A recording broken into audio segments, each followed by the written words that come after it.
ಈಗ ನಮ್ಮ ಸಿದ್ದರಾಮಯ್ಯ ಸರ್ ಮನೆಗೆ ಹೋಗಿದೆ.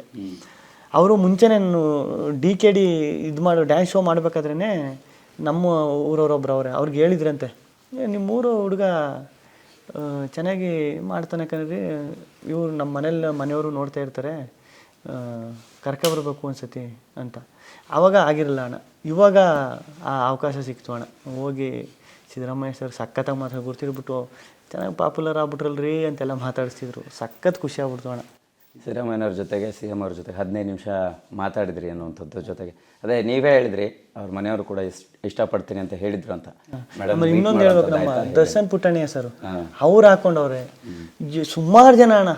ಇನ್ನು ನಿಮಗೆ ತುಂಬ ಜನ ಸಪೋರ್ಟ್ ಮಾಡಿರೋದು ಗಮನಕ್ಕೆ ಬಂದಿರಲ್ಲ, ಬ್ಯುಸಿ ಶೆಡ್ಯೂಲ್ ಅಂತ ಅನಿಸುತ್ತೆ. ಅದೇ CM ಸರ್ ಏನು ಹೇಳಿದರು ಅಂತ. CM ಸರು ಅಪ್ಪ ಮೇಲೆ ಏನು ಮಾಡ್ತಾರೆ, ವ್ಯವಸಾಯ ಮಾಡ್ತಾರೆ, ಎಷ್ಟು ಜನ ಮಕ್ಕಳು ನೀವು? 3 ಜನ. ಅಂದರೆ ಈ ಸೀಸನ್ ಬಿಗ್ ಬಾಸಲ್ಲಿ ನಿಮ್ಮದು ಪಾಪ್ಯುಲಾರಿಟಿ ಚೆನ್ನಾಗಿ ಆಗ್ಬಿಡ್ತು, ಚೆನ್ನಾಗಿ ಓಟು ಜನರು ಪ್ರೀತಿ ಚೆನ್ನಾಗಿ ಗಳಿಸ್ಬಿಡ್ರಿ ಅಂತೆಲ್ಲ ಮಾತಾಡಿದ್ರು. ಅದೆಲ್ಲ ಸಖತ್ ಖುಷಿ ಆಯ್ತದೆ. ಆಮೇಲೆ ಜೊತೆಲಿರೋರು ಹೇಳ್ತವ್ರೆ, ಸಿದ್ದರಾಮಯ್ಯ ಸರು ನಿನ್ನ ಜೊತೆ ಇಷ್ಟೊತ್ತು ಮಾತಾಡೋ ಅಂದರೆ ನಿನ್ನ ಅಬ್ಸರ್ವ್ ಮಾಡೋರು, ನಿನ್ನ ವಾಚ್ ಮಾಡೋರೆ ಅಂದರೆ ಗ್ರೇಟು ಅಂತ. ಅಂದರೆ ವಾಚ್ ಮಾಡೋರಲ್ಲ ಸೂಪರು.